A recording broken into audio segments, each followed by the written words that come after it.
നമസ്കാരം, എല്ലാവർക്കും എന്നാണ് വിശേഷം? ഇന്ന് നമുക്ക് സൂപ്പർ ഈസി ആയിട്ടൊരു ചിക്കൻ സ്റ്റിർ ഫ്രൈ അങ്ങ് ഉണ്ടാക്കിയേക്കാം. കഴിഞ്ഞ പ്രാവശ്യത്തെ വീഡിയോയ്ക്കകത്ത് നമ്മൾ 2 പുതിയ ഇൻഗ്രീഡിയൻസ് യൂസ് ചെയ്തായിരുന്നു. അപ്പൊ ഞാൻ പറഞ്ഞായിരുന്നു ആ ഇൻഗ്രീഡിയൻസ് വെച്ചിട്ട് നമ്മൾ പിന്നെ റെസിപ്പീസ് ചെയ്യുമെന്ന്. കാരണം നമ്മൾ ഇപ്പോൾ ഒരു റെസിപ്പിക്ക് വേണ്ടി മാത്രം അത്ര ഒരു പുതിയ സാധനം വാങ്ങിച്ച് വീട്ടിൽ വെക്കുന്നത് ശരിയല്ലല്ലോ. അപ്പോൾ ആ ഇൻഗ്രീഡിയൻസ് നമ്മൾ ഈ സ്റ്റിർ ഫ്രൈക്കകത്ത് യൂസ് ചെയ്യുന്നുണ്ട്. ഒരു 15 മിനിറ്റ് കൊണ്ട് പടയെന്ന് പറഞ്ഞ് റെഡിയാവും സാധനം. അപ്പോൾ നമുക്ക് ഇതിന്റെ ഇൻഗ്രീഡിയൻസ് എന്നൊക്കെയാന്ന് നോക്കാം. ചിക്കന്റെ ബ്രസ്റ്റിന്റെ പീസാണ് കേട്ടോ ഞാൻ എടുത്തേക്കുന്നത്. അത് വളരെ ചെറുതായിട്ട് കട്ട് ചെയ്തെടുത്തേക്കുവാണ്. 500 ഗ്രാം ചിക്കൻ ഉണ്ട് ഇത്. പിന്നെ നമ്മൾ സ്റ്റിർ ഫ്രൈ ചെയ്യാൻ വേണ്ടിയിട്ട് ഞാനിവിടെ യൂസ് ചെയ്യുന്നത് നല്ലെണ്ണയാണ്. ഇനി ഒരു 1/2 ടീസ്പൂൺ വിനെഗർ എടുത്തിട്ടുണ്ട്. ഇനി നമുക്ക് ഈ സ്റ്റിർ ഫ്രൈക്ക് വേണ്ടി ഒരു പേസ്റ്റ് ഉണ്ടാക്കണം. അതിന് വേണ്ട സാധനങ്ങൾ എന്നൊക്കെയാന്ന് നോക്കാം. ഞാനിവിടെ ഒരു ചുവന്ന മുളക് എടുത്തിട്ടുണ്ട്. എരിവ് കൂടുതൽ വേണമെന്നുള്ളവർക്ക് മാക്സിമം 3 എണ്ണം വരെ എടുക്കാം കേട്ടോ. എൻ്റെ മുളകിന് നല്ല എരിവുണ്ട്, അതുകൊണ്ട് ഒരെണ്ണം മതി. ഇനി 1 ടേബിൾ സ്പൂൺ ടോക്കു പേസ്റ്റ്. ഈ പേസ്റ്റിനെ പറ്റി ഞാൻ വിശദമായിട്ട് കഴിഞ്ഞ വീഡിയോയ്ക്കകത്ത് പറഞ്ഞിട്ടുണ്ട്. കണ്ടിട്ടില്ലാത്തവരൊന്ന് കണ്ടു നോക്കുക. ഞാൻ ലിങ്ക് ഡിസ്ക്രിപ്ഷനിൽ കൊടുത്തേക്കാം. ഒരു സോൾട്ടി ഉമാമി ഫ്ലേവർ ആണ് കേട്ടോ ഇതിന്. ഇനി 5 ചുവന്നുള്ളി എടുത്തിട്ടുണ്ട്. 1.5 ടീസ്പൂൺ ചതച്ച ഇഞ്ചിയും വെളുത്തുള്ളി എടുത്തിട്ടുണ്ട്. എൻ്റെ മിക്സിക്കകത്തിട്ട് അത് അരയ്ക്കുമ്പോൾ നന്നായിട്ട് പെട്ടെന്ന് അരഞ്ഞു വരാൻ വേണ്ടിയിട്ടാണ് ഞാനത് ചതച്ചെടുത്തേക്കുന്നത്. ഇനി 1 table spoon tomato paste, 1.5 teaspoon sweet chilli sauce, 1 teaspoon belacan shrimp paste. ഇതിനെപ്പറ്റി ഞാൻ കഴിഞ്ഞ വീഡിയോയ്ക്കകത്ത് പറഞ്ഞിട്ടുണ്ട്, അതൊന്ന് കണ്ടു നോക്കണം കേട്ടോ. സ്പൈസസ് ഇത്രയും മതി. ഇനി നമുക്ക് കുറച്ച് വെജിറ്റബിൾസ് വേണം. ഞാനിവിടെ എടുത്തേക്കുന്നത് ഫ്രോസൺ വെജിറ്റബിൾസ് ആണ്. കാരണം എന്താണെന്ന് വെച്ചാൽ നമ്മൾ സ്റ്റിർ ഫ്രൈ ചെയ്യുമ്പോൾ പെട്ടെന്ന് കുക്ക് ചെയ്ത് കിട്ടാൻ വേണ്ടി ഫ്രോസൺ വെജിറ്റബിൾസ് ആണ് നല്ലത്. ഇനി നിങ്ങളുടെ കയ്യിൽ ഫ്രോസൺ വെജിറ്റബിൾസ് ഇല്ല, കയ്യിൽ എന്തെങ്കിലും ക്യാരറ്റ് അതുപോലെ ബീൻസ് ഒക്കെ ഉള്ളെങ്കിൽ നമുക്കതൊന്ന് സ്റ്റീം ചെയ്ത് ഒരു 1/4 ഭാഗം കുക്ക് ചെയ്തിട്ട് ഇതിനു വേണ്ടി യൂസ് ചെയ്യുക.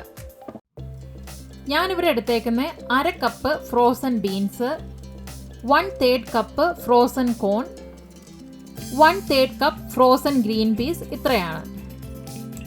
ഇനി നമുക്ക് മിക്സിയുടെ ജാറിനകത്തോട്ട് ഈ ഉള്ളി, മുളക്, ഇഞ്ചി, വെളുത്തുള്ളി, പിന്നെ ആ ടോക്കു പേസ്റ്റ് ഇത്രയും ചേർത്തിട്ട് ഒന്ന് അരച്ചെടുക്കാം. ഒത്തിരി ഫൈനായിട്ട് അയക്കേണ്ട ആവശ്യമൊന്നുമില്ല. എല്ലാം കൂടെ കൂടി ഒരുമിച്ചൊന്ന് ചതഞ്ഞ് കിട്ടിയാൽ മതി. ഇപ്പോൾ നമ്മൾ സ്റ്റിർ ഫ്രൈ ചെയ്യാനുള്ള സാധനങ്ങളൊക്കെ റെഡി ആയിട്ടുണ്ട്. ഇനി നമുക്ക് വോക്ക് എടുത്ത് ചൂടാകാനായിട്ട് വെക്കാം. സ്റ്റിർ ഫ്രൈ ചെയ്യുമ്പോൾ നമ്മൾ പ്രത്യേകം ശ്രദ്ധിക്കേണ്ട ഒരു കാര്യമാണ്, ഇൻഗ്രീഡിയൻസ് എല്ലാം എടുത്ത് ഒരുക്കി വെച്ചതിന് ശേഷം മാത്രമേ നമ്മൾ കുക്ക് ചെയ്യാൻ തുടങ്ങാവുള്ളൂ എന്നുള്ളത്. കാരണം എന്നാന്ന് വെച്ചാൽ ഹൈ ഹീറ്റിലാണ് നമ്മൾ എപ്പോഴും സ്റ്റിർ ഫ്രൈ ചെയ്തെടുക്കുന്നത്. അപ്പോൾ ഇതിനിടയ്ക്ക് നമ്മൾ എന്നതെങ്കിലും എടുക്കാൻ ഓടിക്കഴിഞ്ഞാൽ അടുപ്പേ വെച്ചേക്കുന്ന സാധനം ഉറപ്പായിട്ടും കരിഞ്ഞു പോകും. എസ്പെഷ്യലി ഇതുപോലുള്ള ചൈനീസ് വോക്ക് ഒക്കെ ആകുമ്പോഴത്തേക്കും ഇത് പെട്ടെന്ന് ചൂടാവും. നമ്മൾ അതുപോലെ ഹൈ ഹീറ്റ് വെച്ചുകൊണ്ടിരിക്കുകയാണെങ്കിൽ ഹീറ്റ് അതുപോലെ തന്നെ റിട്ടൈൻ ചെയ്യും. അപ്പോൾ നമ്മൾ പെട്ടെന്ന് സ്പീഡിൽ കുക്ക് ചെയ്യേണ്ടി വരും.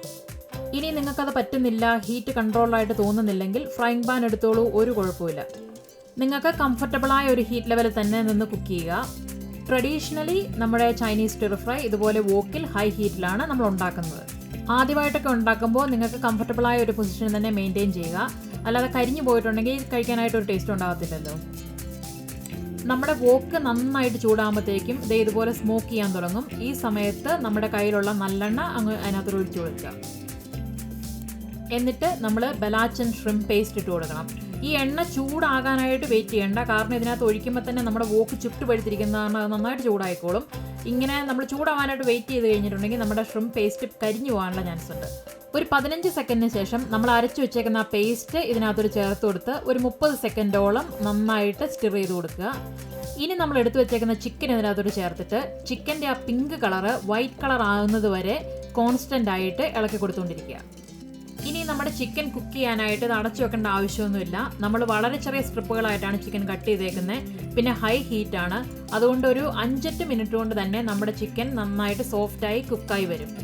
സ്റ്റിർ ചെയ്തുകൊണ്ടേ ഇരിക്കുക, ഇല്ലെങ്കിൽ ഇത് അടി പിടിക്കും. ഇപ്പം നമുക്ക് നമ്മുടെ ചിക്കൻ കണ്ടാൽ അറിയാം ഇത് കുക്കായിട്ടുണ്ട്. ഇനിയും കുക്കായി കഴിഞ്ഞാൽ ഇത് പൊടിഞ്ഞു പോകും. അതുകൊണ്ട് നമുക്ക് വെജിറ്റബിൾസ് ചേർക്കാം.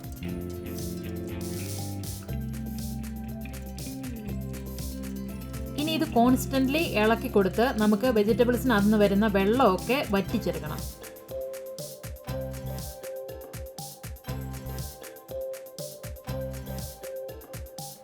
ഇപ്പോൾ വെജിറ്റബിൾസ് ഒക്കെ വാടി അതിൻ്റെ വെള്ളമൊക്കെ വറ്റി. ഇനി നമുക്കിതിനകത്തോട്ട് ടൊമാറ്റോ പേസ്റ്റ് ചേർത്ത് എല്ലാം നന്നായിട്ടൊന്ന് മിക്സായി വരാനായിട്ട് ഒരു 20-25 സെക്കൻഡ് നേരം നന്നായിട്ടൊന്ന് ഇളക്കി കൊടുക്കുക. ഇനി നമ്മൾ സ്വീറ്റ് ചില്ലി സോസ് ഒഴിച്ച് ഒരു 15-20 സെക്കൻഡോളം നന്നായിട്ട് ഇളക്കി അതും യോജിപ്പിച്ചെടുക്കുക.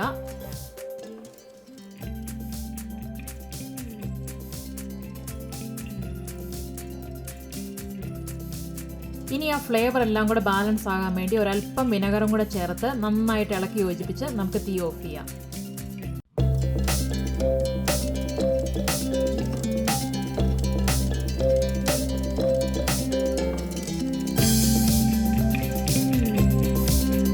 അപ്പം ഞാനിനി ഇതൊരു സെർവിങ് ഡിഷിലോട്ട് മാറ്റാൻ പോവാണേ. ഞാൻ ഇച്ചിരി കിൻവയുടെ കൂടെ അത് കഴിക്കുന്നത് ഉച്ചക്കത്തേക്ക്. നന്നായിട്ട് തന്നെ എടുത്ത് കഴിച്ചേക്കാം. അപ്പതേ എൻ്റെ ലഞ്ച് റെഡിയായി. ഇനി നമുക്കിത് ടേസ്റ്റ് ചെയ്ത് നോക്കണ്ടേ. ഞാനൊരു ചിക്കൻ കഷ്ണം എടുത്തു.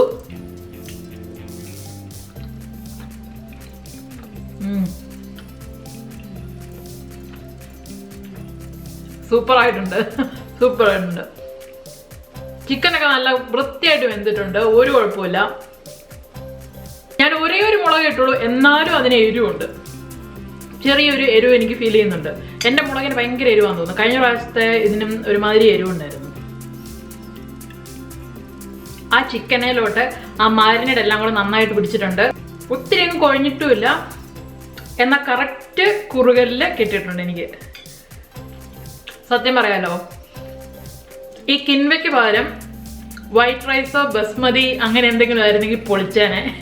പക്ഷേ നമ്മൾ കുറച്ച് ഹെൽത്ത് കോൺഷ്യസ് ആകാൻ തീരുമാനിച്ചുകൊണ്ട് തൽക്കാലം കിൻവ വെച്ച് അഡ്ജസ്റ്റ് ചെയ്യാം. നിങ്ങളുടെ കയ്യിലുണ്ടെങ്കിൽ വൈറ്റ് റൈസ്, ബസ്മതി അല്ലെങ്കിൽ ജീരകശാല, അതും അല്ലെങ്കിൽ ജാസ്മിൻ റൈസ്, അങ്ങനെ എന്ത് വേണമെങ്കിലും, എന്തിൻ്റെ കൂടെ വേണമെങ്കിലും ഇത് നന്നായിട്ട് തന്നെ പോകുമെന്ന് എനിക്ക് തോന്നുന്നത്. അപ്പോൾ എല്ലാവരും വീട്ടിൽ ട്രൈ ചെയ്ത് നോക്കണം. ഇഷ്ടപ്പെടുവാണെങ്കിൽ കമൻറ്റ് ചെയ്യുക. നമുക്കൊരു സന്തോഷമല്ലേ അറിയുന്നത്. അറിയാൻ മേലാത്ത ഇൻഗ്രീഡിയൻസ് ഇതിനകത്ത് ഉണ്ടെന്ന് വിചാരിച്ച് ഇത് ചെയ്യാതിരിക്കരുത്. ജസ്റ്റ് നമ്മൾ ഇതുവരെ പരീക്ഷിച്ച് നോക്കിയിട്ടില്ലാത്തൊരു ടേസ്റ്റ് അല്ലേ. അപ്പോൾ ഒന്ന് പരീക്ഷിച്ച് നോക്കുക, നിങ്ങൾക്ക് എന്തായാലും ഇഷ്ടപ്പെടും. അപ്പോൾ നമുക്ക് അടുത്ത വീഡിയോ വീണ്ടും കാണാം. Thanks for watching. ബൈ.